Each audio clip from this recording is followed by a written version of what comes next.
Puspusan ang pagtugon ng pamahalaan sa pangangailangan ng mga apektadong mamamayan. Kasunod po yan ang pagtama ng Super Typhoon Nando sa hilagang bahagi ng Luzon. Si Jap Regala para sa detalye. Inihahanda na ng National Disaster Risk Reduction Management Council ang mga karagdagang resources mula sa Department of Social Welfare and Development para sa paghahanda sa bagyong Nando. Sa Kalinga, karagdagang 1,700 na family food packs ang diniskarga ng Civil Defense Cordillera bilang paghahanda sa pagtama ng bagyo.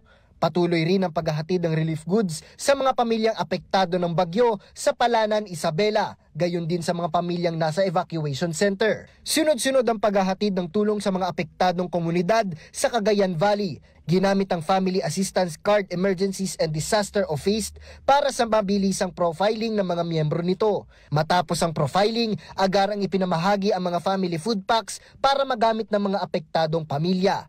Hinatiran din ng mga pamilya mula sa mga barangay ng Buena Vista, Divisoria Norte at Poblacion Sur sa Quirino Province. Patuloy din naman ang pagmonitor ng NDRRMC sa mga apektadong pamilya, gayon din sa galaw ng bagyo.